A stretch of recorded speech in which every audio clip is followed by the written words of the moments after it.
In the big bustling city of Kolkata lived a ghost. Not a scary ghost, mind you. This was a rather sad and terribly hungry ghost. His name was Bhutnath, but he had forgotten it long ago. He simply thought of himself as the hungry ghost. He floated gently above the noisy streets, as invisible as the evening breeze. He wasn't always a ghost, of course. Once, a very, very long time ago, he was a little boy who loved to eat hot, syrupy jalebis. But one day, there was no food to be found, and his tummy rumbled until it could rumble no more. He became a ghost, forever searching for a meal he could never have. Every night, as the moon climbed high above the Hooghly River, Bhutnath's ghostly tummy would begin to ache. It was a peculiar sort of ache, an echo of the hunger he once knew. It didn't hurt like a real tummy ache, but it made him feel terribly empty and lonely inside. He would drift along the Grand Howrah Bridge, watching the yellow taxis zip by like busy little beetles. The people inside laughed and chatted, probably on their way home to a delicious dinner. Bhutnath would sigh, a sound no one could hear, and wish he could join them for just one small bite of a warm roti. His ghostly form was wispy and see-through, like a puff of smoke from a cooking fire. If you looked very closely, you might think the air had shimmered for a moment, but you would never guess a ghost was there. He wore the same simple clothes he had worn as a boy, now as transparent as he was. His big, sad eyes were the most solid thing about him, and they were always wide with longing. He longed for the taste of food, the feeling of a full belly, and the comfort of not being so dreadfully alone in a city teeming with millions of people. He remembered his mother's kitchen. Oh, the smells!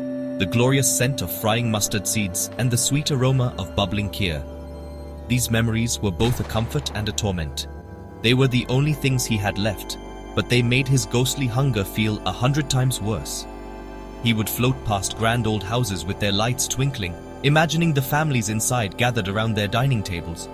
He would picture plates piled high with rice, bowls steaming with fragrant dal, and little dishes of spicy pickles. It was a beautiful picture, but one he could never be a part of. Bhutnath's nightly quest for food always began in the old crumbling mansions of North Kolkata. He loved these houses best. Their walls seemed to hold stories, and their kitchens, even when empty, held the ghosts of meals cooked long ago. He would glide through the thick wooden doors without a sound, his ghostly feet never touching the dusty marble floors. He would float into pantries, his eyes scanning the empty shelves where jars of mango pickle and tamarind chutney once sat. He knew there was nothing there for him, but he had to look. Hope, even for a ghost, is a stubborn thing. From the quiet mansions, he would drift towards the cacophony of the new market. This was a place of wonderful, torturous smells. The air was thick with the scent of freshly baked bread from flurries, the spicy sizzle of kebabs on skewers, and the sweet perfume of ripe mangoes and jackfruit. Bhutnath would hover over the food stalls, his ghostly nose twitching.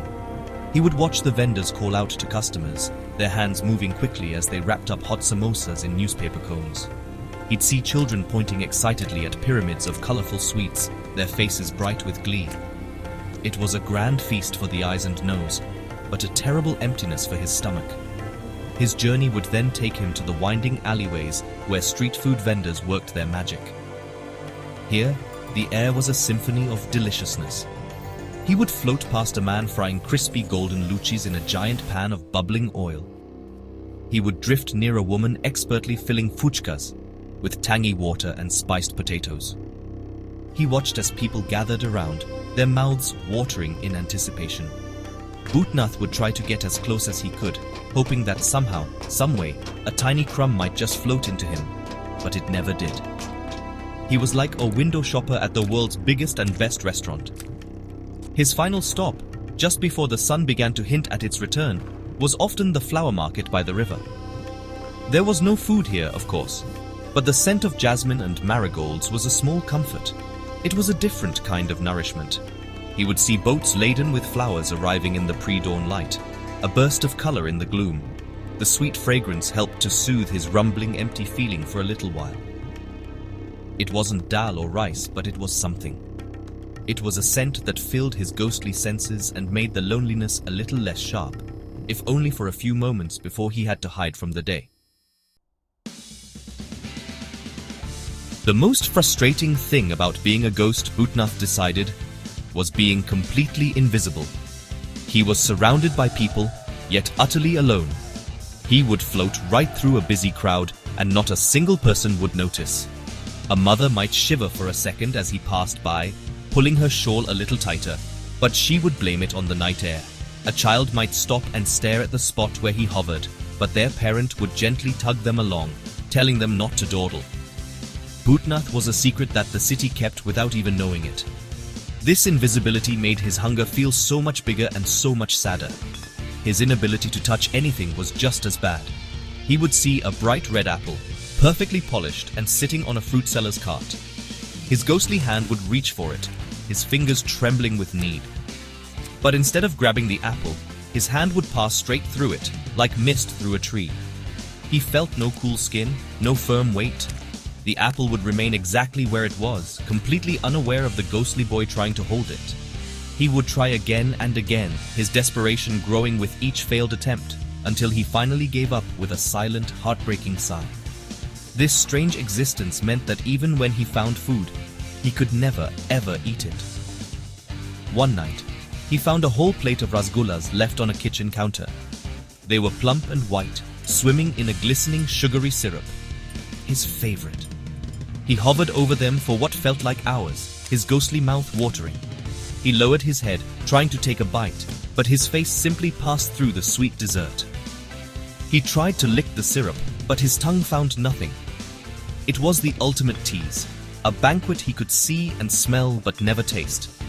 The hunger wasn't just in his tummy, it was in his whole being. The loneliness was a constant companion, as real as his hunger. He watched families sharing jokes over dinner. He saw friends laughing as they shared a plate of biryani. He saw a grandmother lovingly feeding her grandchild a piece of sandesh. These moments of connection, of sharing food and happiness, were what he missed the most. He was a spectator to life's simplest joys. The city was alive with warmth and togetherness, but he was trapped in a cold, solitary bubble. His hunger was for food, yes, but it was also a deep, aching hunger for someone to see him, to know he was there.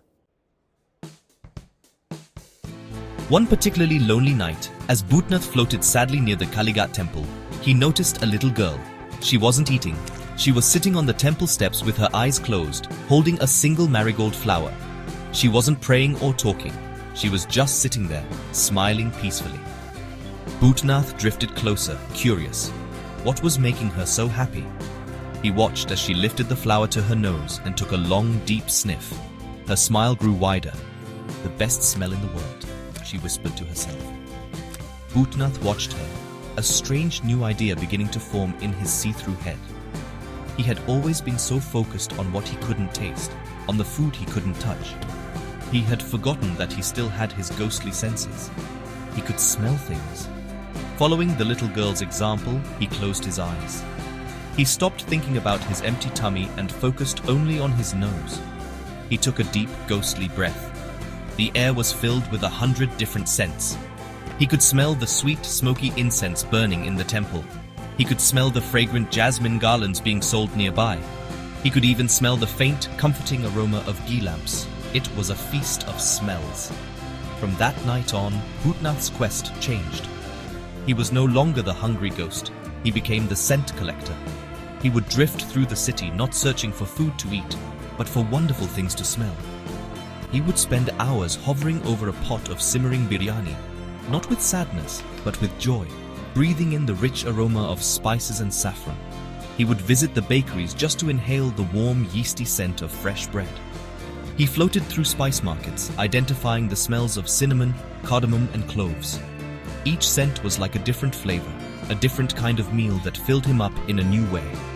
Bhutnath was still a ghost, and he was still alone. But he no longer felt the sharp ache of hunger and loneliness. He had found a new way to enjoy the world. He learned that a feast doesn't always have to be for the mouth. Sometimes a feast can be for the nose, for the memory, and for the heart. He found peace in the aromas of Kolkata, the city that was his home. And sometimes, if you walk through the city at night and smell something wonderfully delicious for no reason at all, it might just be Bhutnath, the ghost who is no longer starving, sharing his invisible feast with you.